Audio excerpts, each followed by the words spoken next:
Lucas 24, 13.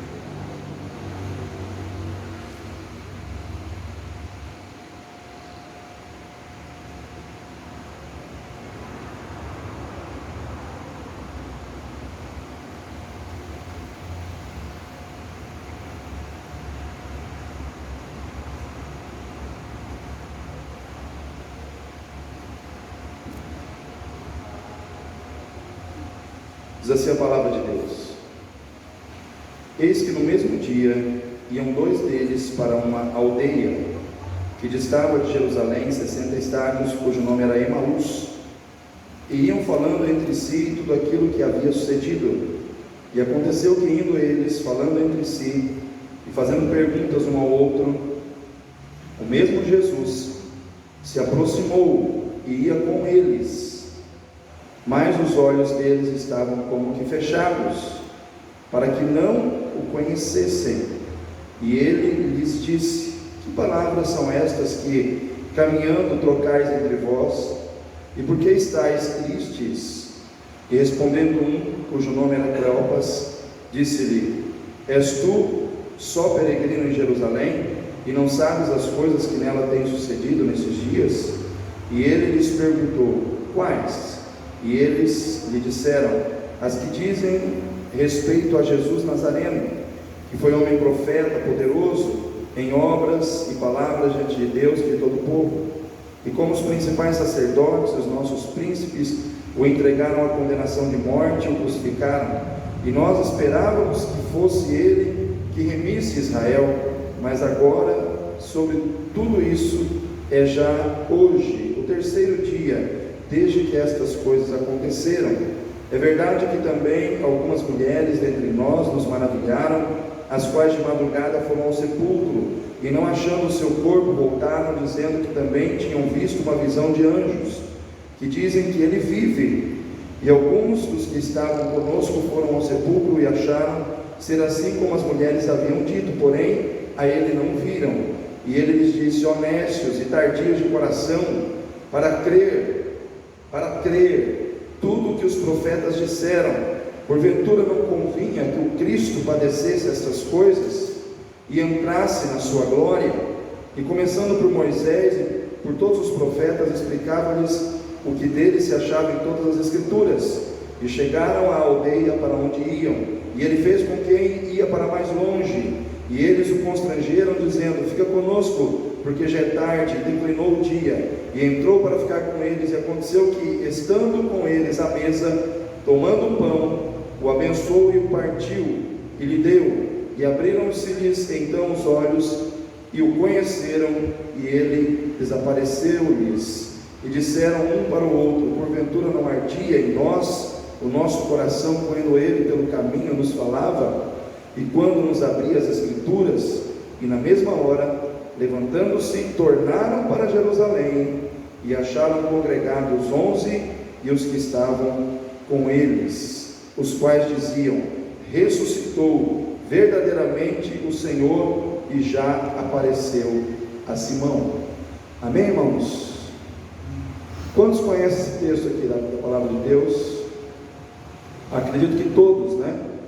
Então aqui, irmãos, fala daquele momento quando Jesus já havia ressuscitado, né? E ele já havia aparecido às mulheres, mas havia muitos dos seus discípulos ali em Jerusalém que ainda não estavam entendendo direito o que estava acontecendo. E dentre esses discípulos haviam dois, um era Cleopas e o outro aqui não fala o nome.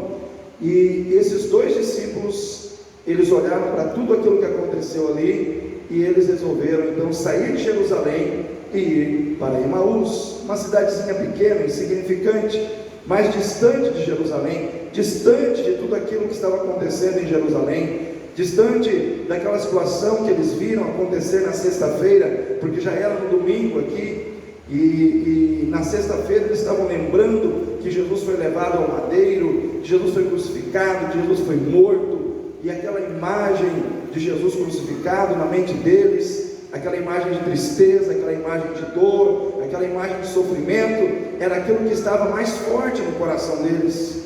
E aí então eles, para fugir de toda aquela situação, eles começam a ir para Emaús. Caminhando para Emaús, como se caminhar para Emaús fosse a solução de todos os seus problemas, né? E eu vejo aqui, irmãos, que muitas vezes isso acontece conosco, quando a gente é impactado com coisas ruins, negativas, que muitas vezes marcam a nossa vida. A nossa primeira atitude é de fuga, nós queremos fugir, nós queremos nos afastar, nós queremos dar as costas para o problema, nós queremos dar as costas para a situação, nós queremos ir para um lugar aonde é bem distante, aonde a gente não tenha contato com aquela situação que aconteceu e que de certa forma trouxe tristeza, trouxe angústia, trouxe desânimo para o nosso coração. E eu digo para você, querido, quando nós temos uma situação para enfrentar, talvez essa atitude seja uma atitude muito enganosa, porque quando você tem um problema para encarar, você não pode fugir dele, porque o problema ele não vai deixar de existir porque você fugiu, ele vai estar lá. É que nem aquela pessoa que ela está enfrentando um problemão, ela pega todo o seu dinheiro e vai tirar férias, vai para bem longe, vai para a praia e fica lá alguns dias, aí acaba o dinheiro, ela é obrigada a o quê? Voltar. Quando ela chega em casa, o problema está lá assim, oi, estava te esperando, né? Porque o problema ele não vai embora, porque a gente foge, né? Ele está lá. O fato é que eles encararam a morte de Jesus como um problema, mas a morte de Jesus não era um problema, era uma grande solução de Deus. Às vezes nós olhamos para uma situação como um problema, mas por trás daquele problema, que às vezes a gente julga ser um problema, existe um Deus que está operando para nos trazer uma solução. Amém, irmãos? Vou repetir, às vezes por trás de algo que a gente acha que é um problema, Deus está trabalhando uma grande solução. Só que nós não estamos vendo, nós não estamos percebendo, nós não estamos entendendo nada, né, do que está acontecendo. Por isso eu digo assim, que o caminho de Emaús, para aqueles discípulos, foi um caminho de descobertas. E às vezes nós precisamos entender que existem momentos da nossa vida em que Deus permite a gente até passar por situações que nos entristecem, que nos desanimam, para que a gente possa descobrir algumas coisas. E a primeira descoberta que eles fizeram ali no caminho de Emaús foi que a cegueira espiritual, ou a falta de visão espiritual, ela nos afasta de Deus. A cegueira espiritual, ou a falta de visão espiritual, ela nos afasta de Deus. Por quê, irmãos? Porque ela nos leva a desanimar. Porque a cegueira espiritual, a falta de visão espiritual, ela nos traz desânimo, ela nos traz tristeza, quando as coisas não acontecem do jeito que a gente gostaria que acontecessem. Quem já passou por aquela experiência que imaginou algo, planejou algo, idealizou e aquilo tinha que acontecer exatamente daquele jeito, e aí quando era para acontecer, não aconteceu nada da maneira como você imaginou. Imagina no ano de 2020, quantas pessoas planejaram muitas coisas, e elas tiveram que abrir mão dos seus planos. Por quê? Porque tudo que aconteceu em 2020, falando de todo o contexto de pandemia, de crise que foi gerado, irmãos, sepultou, jogou, irmãos, no sepulcro, né, o plano de muita gente, de muitas pessoas, né, assassinou o plano de muita gente, né. Eles viram Jesus assassinado, e Jesus era o plano de vitória que eles tinham, dentro de uma visão humana, dentro de uma visão material. Jesus era o plano de vitória que eles tinham como judeu, como integrante da nação de Israel. Para ele, Jesus era o Messias que veio só para exaltar a nação de Israel diante das outras nações. E aí eles veem aquele plano assassinado, morto. Irmãos, quantos planos foram assassinados em 2020, né? Que aparentemente morreram, foram sepultados, porque as coisas não aconteceram como nós queríamos que elas acontecessem. E muitas vezes Deus permite a gente ter planos frustrados. Muitas vezes Deus permite a gente chorar, sofrer, irmãos, com frustrações relacionadas às coisas que nós gostaríamos que acontecessem e de repente não aconteceram. Por quê, irmãos? Porque Deus muitas vezes permite essas coisas acontecerem. Por quê?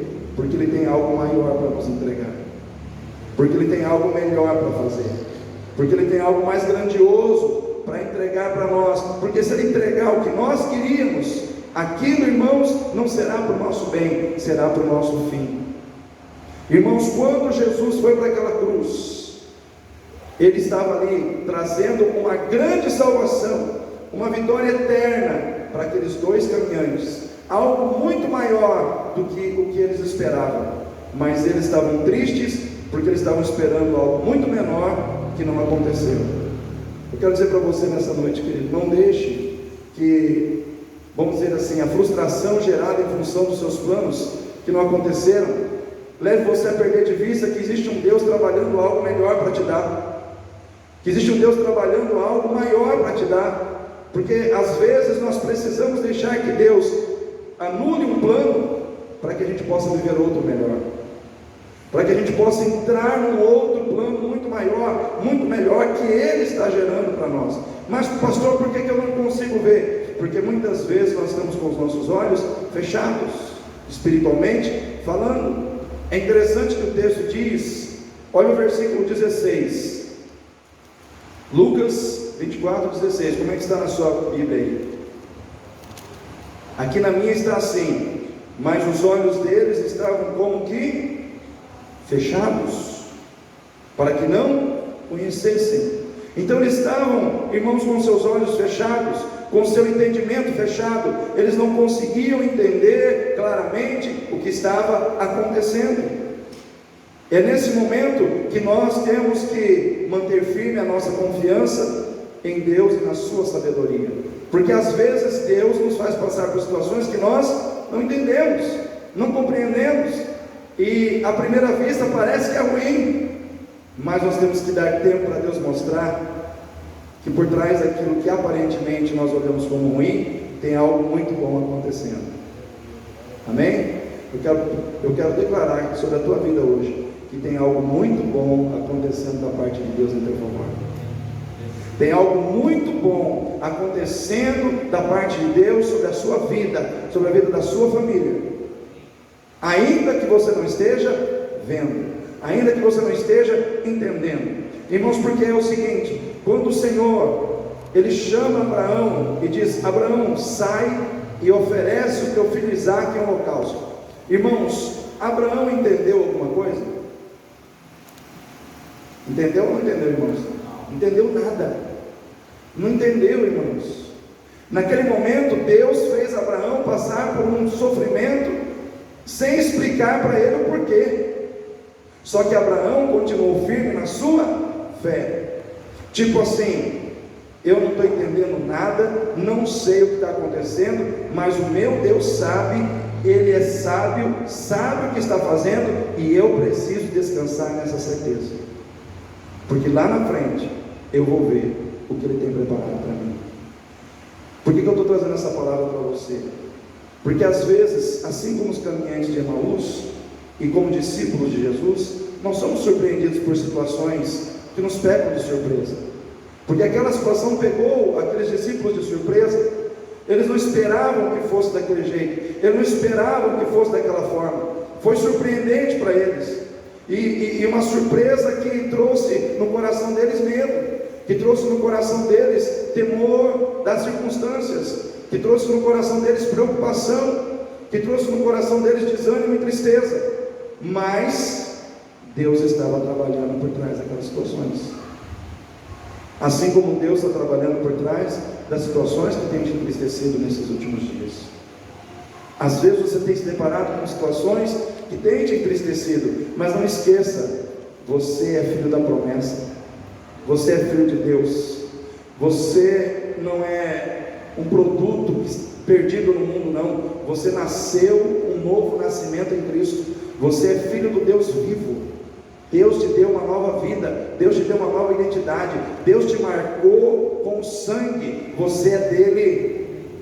Você é dele, não importa qual seja o caminho que você está caminhando, ele se faz presente na caminhada contigo. Irmãos, muitas vezes a cegueira espiritual, ela é tão forte na nossa vida, que nós achamos que o Senhor está longe, que o Senhor está distante, que Ele não está vendo o nosso sofrimento, que Ele não está vendo o que eu estou passando. Irmãos, às vezes nós achamos assim, e aqueles caminhantes talvez estivessem pensando dessa forma, mas só que Jesus estava onde? Do lado deles. Deus não estava distante, o Senhor não estava longe, o Senhor não estava alheio, Deus não estava distante deles, irmãos. Deus estava do lado deles, mas eles não conseguiam ver a presença de Jesus. Eu quero dizer para você nessa noite, tem alguém do seu lado, chama-se Jesus. Ele nunca deixou de andar com você, Ele nunca deixou de estar com você, Ele nunca deixou de caminhar com você. O problema é que você muitas vezes não está contemplando a presença dele. Sabe por quê? Porque você está olhando demais para os seus problemas. Sabe por que a gente não consegue muitas vezes ver a presença de Deus? Porque a gente está olhando demais, valorizando demais os nossos problemas, as nossas lutas, as nossas dificuldades. Mas o Senhor está aqui, do nosso lado, dizendo: olha, eu estou aqui com você. Ah, Senhor, mas eu estou olhando demais agora, não tenho tempo, eu estou olhando demais agora para o meu problema. Quando a gente olha demais para os nossos problemas, nós começamos a afundar, irmãos. Começamos a afundar, começamos a submergir, né? Foi assim que aconteceu com Pedro, quando Jesus chama ele para andar sobre as águas. Irmãos, lembram dessa passagem bíblica? O Senhor Jesus está andando sobre as águas, né? E aí Pedro, ele fica todo animado, corajoso, diferente dos outros discípulos, que ficam todos com medo e resolvem se apoiar no barco. E Pedro falou: não, eu vou me apoiar em Jesus.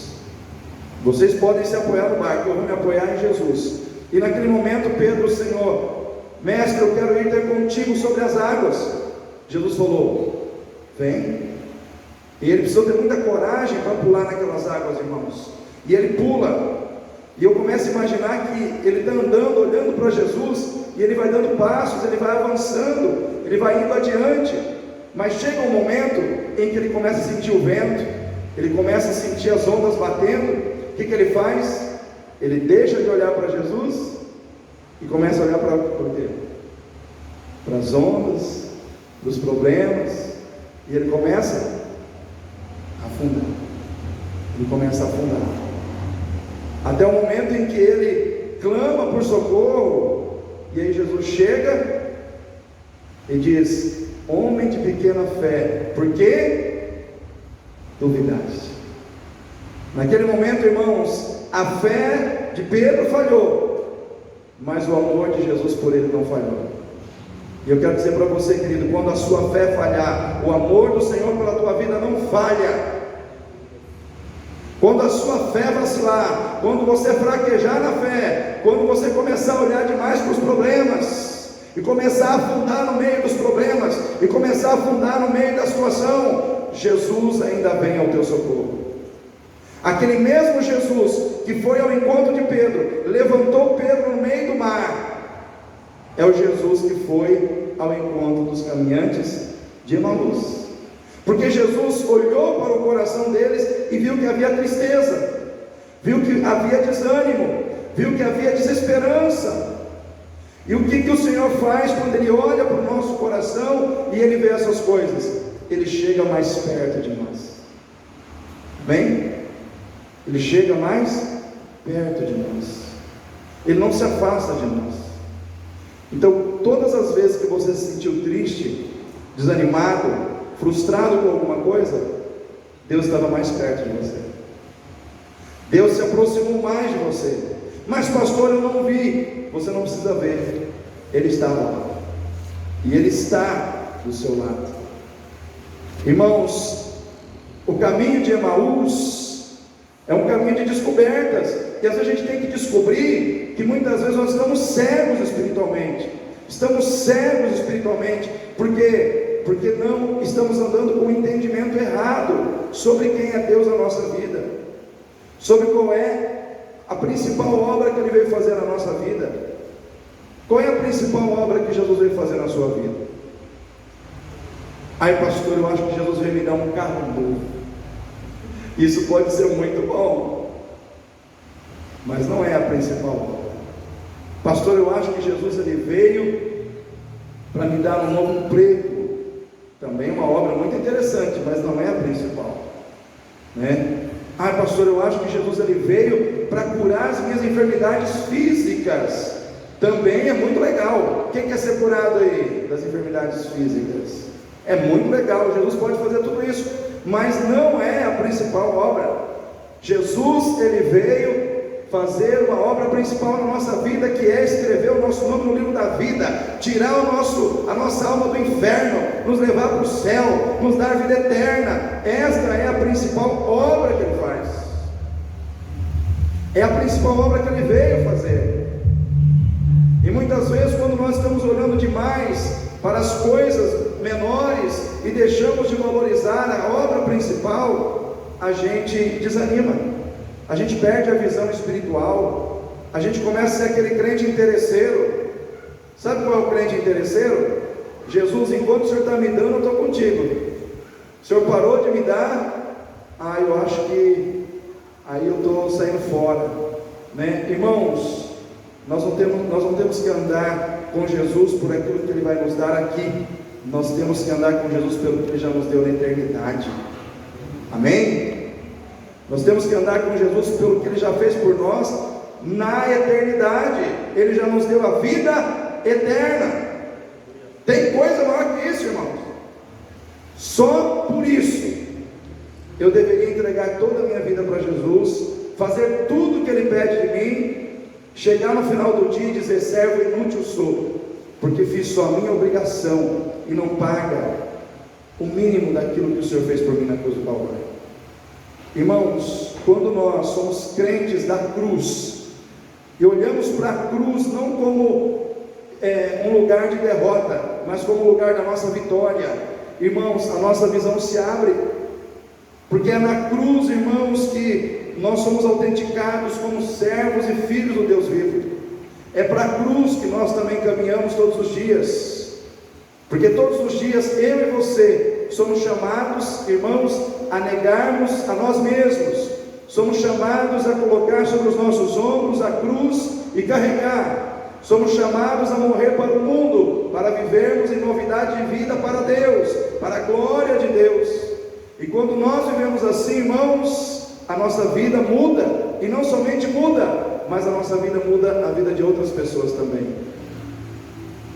Às vezes nós temos que passar pelo caminho de Emaús para descobrir que nós estamos com os nossos olhos fechados. E eu quero dizer para você nessa noite, Jesus veio para abrir os seus olhos e mostrar que Ele está contigo e que a salvação que Ele tem para você está acima de tudo aquilo que você espera. Porém, Ele também está disposto a te dar o que você espera. Amém, irmãos? O caminho de Emaús é o caminho de descobertas. Eles descobriram ali no caminho de Emaús, irmãos, que o medo, irmãos, da perseguição, da retaliação do mundo, muitas vezes nos leva a perder o nosso compromisso com Cristo. Eles se afastaram de Jerusalém, por quê?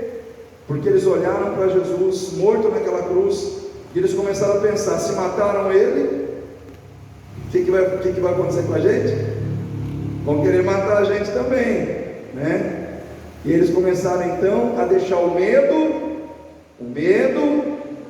falar mais forte do que a sua confiança em Deus. Irmãos, nós estamos vivendo um tempo do medo, todos os dias, né? O mundo vem para colocar medo no nosso coração e dizer que é melhor estar com o mundo do que estar com Jesus. Foi isso que aconteceu naquele dia, quando mataram a Jesus, e muitos assimilaram isso na sua mente. Olha, Jesus morreu, o mundo foi mais forte do que Jesus. E aí eles começaram a ficar com medo da retaliação do mundo e começaram a se afastar do seu compromisso com Cristo. Eu quero dizer para você que não tem ninguém mais forte que Jesus. O mundo não é mais forte que Jesus. Satanás não é mais forte que Jesus. A cultura desse mundo não é mais forte que Jesus. Jesus está acima de tudo e acima de todos. Eu quero dizer para você, vale a pena sofrer nesse mundo por amor a Jesus. Se o mundo te rejeitar porque você é um cristão, dê glórias a Deus. Por quê? Porque à medida que você é perseguido na terra, rejeitado na terra, porque você está assumindo o compromisso de ser fiel a Cristo até o fim da sua vida, o seu nome está sendo confessado no céu. Quando você sair daqui, Jesus vai te abraçar lá e dizer: esse é meu Pai, porque lá na terra Ele me confessou, ela me confessou, não me negou, não fugiu por causa das circunstâncias, não fugiu e não deu as costas para mim, porque ficou com medo da retaliação do mundo. Esse me pertence. Mas se nós negarmos a Cristo aqui, o que a palavra de Deus diz? Podemos ser negados lá em cima. Então por isso que a Bíblia diz: se você tem que temer, tema a Deus, que tem o poder de não somente tirar a vida aqui na terra, mas de lançar no inferno a sua alma. Se nós temos temer de alguém, temos temer de quem, irmãos? De Deus, porque Ele tem nas mãos dele o destino de tudo que está na terra e de tudo que está na eternidade. Então, no final de tudo, o que vai prevalecer não é a vontade dos homens, não é a vontade do diabo, não é a vontade do mundo, é a vontade de Deus. E se eu estou com Deus, serei favorecido. Amém? Quem quer ser favorecido aí? Irmãos, não estranheis a ardente provação que vem sobre vós. Abra sua Bíblia em 1 Pedro, vai lá no finalzinho.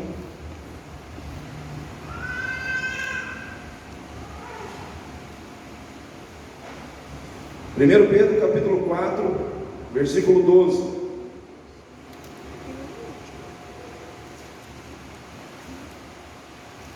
Olha que palavra de encorajamento que Deus tem para você, aí nesse texto de 1 Pedro, capítulo 4, versículo 12. Quem achou que diz amém? Aqui na minha versão diz assim: amados, não estranheis o que, irmãos? A ardente prova que vem sobre vós para vos tentar, como se coisa estranha vos acontecesse, mas alegrai-vos no fato de serdes participante das aflições de quem, irmãos? De Cristo, para que também na revelação da sua glória vos regozijeis e alegreis. Versículo 14: se pelo nome de Cristo sois vituperados, quer dizer envergonhados, feridos, machucados, bem-aventurados sois, porque sobre vós repousa o Espírito da glória e de Deus. Quanto a eles, é Ele, sim, blasfemado, mas quanto a vós, é glorificado. Amém, irmãos? O que está dizendo aqui: não estranheis a ardente prova que vem sobre vós, porque, irmãos, virá prova sobre a nossa vida, virão situações de perseguição, de lutas, virão problemas, mas cabe a nós enfrentarmos todos eles de cabeça erguida, sabendo que o mesmo Jesus que venceu, também nos dará poder para vencer. Por isso que Jesus diz assim: no mundo tereis aflições. Ele não nos enganou, Ele disse: no mundo tereis aflições, mas tende bom ânimo, eu venci o mundo. O que Ele está dizendo para mim e para você?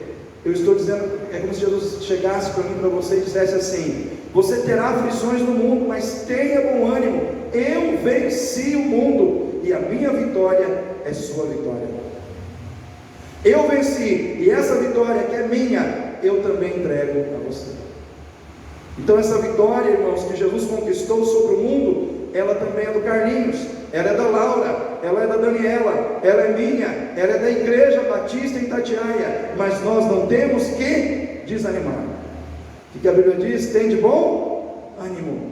O que Jesus está dizendo? Fique animado, Mas, pastor, nós estamos passando pela luta. Passe pela luta animado. Pastor, nós estamos passando pela tribulação. Passe pela tribulação animado. Pastor, nós estamos passando pela perseguição. Passe pela perseguição animado. Pastor, nós estamos passando pela dificuldade financeira. Está faltando dinheiro no bolso. Passe pela dificuldade financeira animado, porque o Senhor Jesus já está providenciando a tua vitória. Porque, irmãos, você acha que só você entende de pobreza? Jesus nasceu num lar pobre. A gente não pode esquecer disso, que Jesus nasceu, irmãos, e quando ele nasceu, ele não tinha nem um quarto para nascer. Ele nasceu num estábulo. Quem nasceu na maternidade aí? Você já nasceu melhor que Jesus. Você já nasceu mais rico, né? Porque você nasceu na maternidade. Jesus nasceu no meio de cavalo, ovelha, com uma manjedoura de capim. E aí a gente fala, nossa, mas é duro ser pobre. Pois é, Jesus sabe disso melhor do que você. Porque ele era chamado de filho do carpinteiro. Quantas pessoas ouviam ele pregando? E ele pregava, ele falava do reino de Deus com autoridade, com poder, mas as pessoas não davam crédito à sua pregação, porque olhavam para a sua condição social e diziam, não é ele o filho do carpinteiro? Ou seja, por mais que a palavra tenha vindo com poder, com autoridade, mas eles olhavam para a sua condição social de ser filho do carpinteiro. Quantas vezes eu e você não somos olhados pela nossa condição social, pela nossa aparência física, por aquilo que nós não temos, que muitas outras pessoas têm? Mas eu quero dizer para você, nada disso tira de nós a alegria, o privilégio de sermos filhos do Deus vivo. Jesus era filho do carpinteiro, mas acima de tudo ele era filho do Deus Todo-Poderoso. Eu quero dizer para você, querido, você também o é. Então não deixe o mundo abater o teu coração, porque você às vezes não tem as condições que você gostaria de ter. Nem Jesus teve.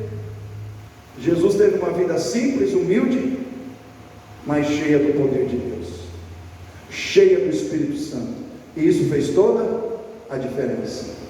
Então Emaús foi um caminho de descoberta, né? E eles descobriram que quando o medo da retaliação do mundo começa a dirigir a nossa vida, o nosso compromisso com Cristo se rompe. Mas graças a Deus que o compromisso de Cristo conosco não é rompido, porque embora eles tivessem deixado Jesus continuava do lado deles. O caminho de Emaús foi um caminho de descoberta. O que mais que eles descobriram lá? Eles descobriram que é possível o crente conhecer a palavra e não crer nas suas revelações. Eu fico imaginando, irmãos, quantas palavras você já ouviu. Você tem ideia de quantas mensagens, pregações você já ouviu ao longo da sua vida? Eu fiquei impressionado que acho que na terça-feira, o irmão Jorge falou assim, pastor, o senhor já pregou 1431 mensagens. Eu falei, rapaz, você contou? Ele falou, contei os anos, tudo que o senhor pregou, quantos dias o senhor pregou por semana e tal. É claro que ele não fez uma conta exata, né? Não tem momentos que escapou, mas irmãos, vamos pela conta do Jorge, 1431 mais ou menos aí. Quantas vezes Deus falou com você sobre arrependimento? Quantas vezes Deus falou com você sobre santidade? Quantas vezes Deus falou com você sobre amor? Quantas vezes Deus falou com você sobre milagre? Quantas vezes Deus falou com você sobre tudo é possível aquele que crê? Irmãos, agora eu pergunto, de tudo que você ouviu, o quanto você acreditou? O que você trouxe para dentro de você e disse, eu creio de todo o meu coração? Porque, irmãos, esses homens, eles ouviram sobre os profetas pregando sobre Jesus, Moisés pregando sobre Jesus, o próprio Jesus pregou para eles no caminho, e eles foram anunciando a Jesus que as mulheres que foram visitar o sepulcro também disseram que Jesus havia ressuscitado. Ou seja, eles tinham conhecimento, mas não tinham fé. Pastor, é possível ter conhecimento e não ter fé? O que os irmãos acham? É possível, irmãos? Infelizmente é. Você pode ser um grande conhecedor de verdades bíblicas, e infelizmente não crer nessas verdades e na manifestação delas na sua vida. Aqueles homens, eles tinham conhecimento, mas eles não tinham fé para crer naquilo que havia sido revelado em seus corações. Querido, nessa noite, de tudo que eu falar aqui, se eu falar 3 palavras, mas se você crer e tomar posse disso na sua vida, a noite já foi ganha, a noite já foi uma vitória. Porque de nada adianta, irmãos, pregar e você não acreditar. É preciso que haja fé, para que havendo fé haja milagre, transformação, mudança. Amém, irmãos? Como que eu vou entregar minha vida para Jesus diante de uma pregação onde Jesus me é apresentado como aquele que veio para me salvar, se eu não creio? Eu não creio que o sangue dele me purifica. Eu não tenho como receber salvação. Mas se eu acreditar que o sangue de Jesus me purifica de todo pecado e receber ele como Senhor e Salvador da minha vida, na mesma hora entra salvação na minha vida. E foi isso que aconteceu com vocês, comigo, com cada um de nós. Mas terminando, irmãos, no caminho de Emaús é possível descobrir que apesar de tudo, nós podemos viver restauração de Deus. Amém?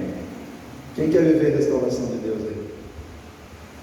É possível vivermos restauração de Deus quando percebemos que Jesus não nos abandona, quando nós o abandonamos. Jesus estava lá, sim ou não? Diz a palavra de Deus que eles só perceberam Jesus quando partiram o pão. Na partilha, Jesus foi revelado diante dos olhos dele. Na hora de partilhar, na hora de estarem juntos, na hora em que o pão foi partido, os olhos deles se abriram para verem a Jesus. Muitas vezes, irmãos, nós precisamos entender que é necessário partilhar. Na partilha, na generosidade, no amor, tudo isso vai fazer com que a presença de Jesus fique mais viva diante dos nossos olhos. Jesus apareceu e eles ficaram tocados, eles começaram a falar um para o outro. Não nos ardia o coração quando ele nos ministrava a palavra? O coração deles estava queimando, por quê? Porque a palavra de Deus estava fazendo o coração deles arder por Jesus. E eu quero perguntar para você, querido, quando você ouve a palavra de Deus ainda arde no seu coração? A palavra de Deus ainda queima dentro de você? Como é que você tem recebido a palavra de Deus? É possível viver restauração quando percebemos o amor de Deus por nós. Deus nos ama apesar de quem nós somos, apesar dos nossos erros, apesar dos nossos vacilos, Ele continua nos amando.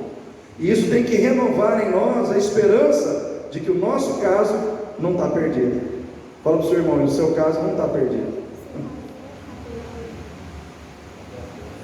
É possível viver restauração quando ouvimos a palavra de Deus. Jesus foi ministrando a palavra,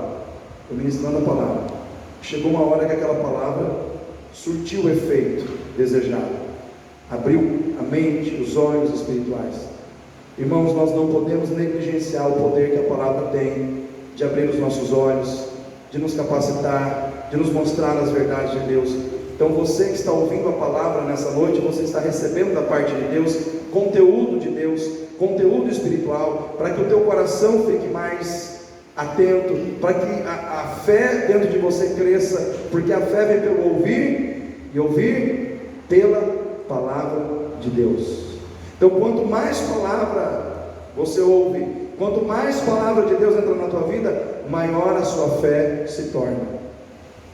Então deixe a palavra de Deus fazer a obra de gerar em você fé, a obra de te santificar. Jesus diz: Pai, santifica-os na verdade, a tua palavra é verdade.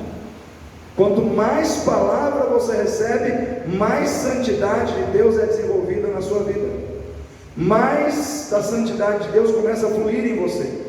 Porque, irmãos, nós somos como um receptáculo de coisas boas e ruins. Às vezes nós ficamos o tempo inteiro lá fora recebendo conteúdo sujo do mundo, e aí aquele conteúdo fica ali, influenciando a nossa maneira de pensar, de sentir, de agir. Mas quando a palavra de Deus vem, ela vai limpando, sim ou não? A palavra de Deus vem, ela começa a nos mostrar: isso é pecado, isso é ruim, isso não serve, isso não presta, vai tirando. Ela vai limpando a vida da gente, ela vai nos separando do mal, separando do que é pecaminoso e nos trazendo para mais perto do Pai. Isso que a palavra de Deus faz. Ela redargue, ela corrige, ela disciplina, ela limpa, ela purifica. Então a palavra de Deus precisa entrar na nossa vida, irmãos. Precisamos deixar a palavra de Deus fazer a sua obra em nós. E aí nós vamos começar a ver restauração, de dentro para fora. É possível viver restauração quando nos arrependemos e voltamos. Eles estavam indo para onde, irmãos? Emaús. Quando eles têm esse encontro com Jesus aqui, ouvem a palavra, o que eles fazem? Eles voltam. Eles voltam para onde? De onde eles nunca deveriam ter saído. Eles voltam para Jerusalém. Eu quero dizer para você, querida, é hora de voltar. Voltar o que, pastor? Voltar ao primeiro amor. Voltar ao primeiro amor. Voltar ao início de tudo. É hora de voltar a orar com mais fervor. É hora de você voltar a tratar com mais carinho, com mais atenção aquela pessoa que está do seu lado de casa. É hora de você voltar a orar novamente pelos seus filhos no momento em que eles estão dormindo. É hora de você voltar a participar da escola bíblica dominical. É hora de você voltar a praticar tudo aquilo que vai te fazer crescer, que vai fazer de você um crente animado, um crente fervoroso, um crente comprometido com a obra de Deus.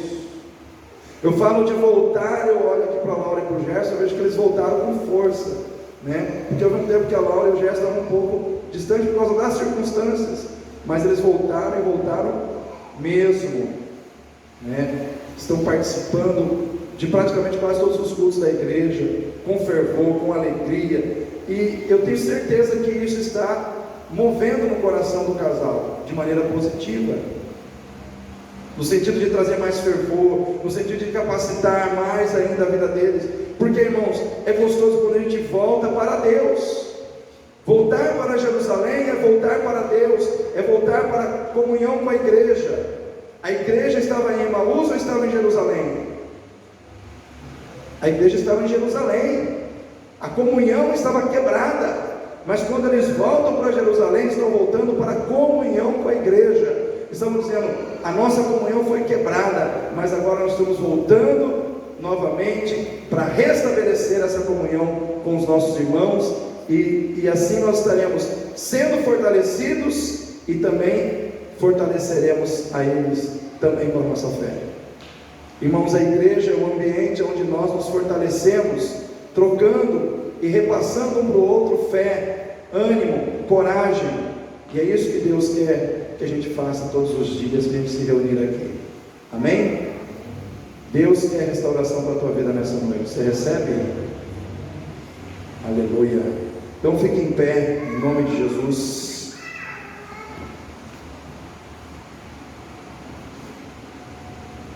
Em nome de Jesus. Carlinhos,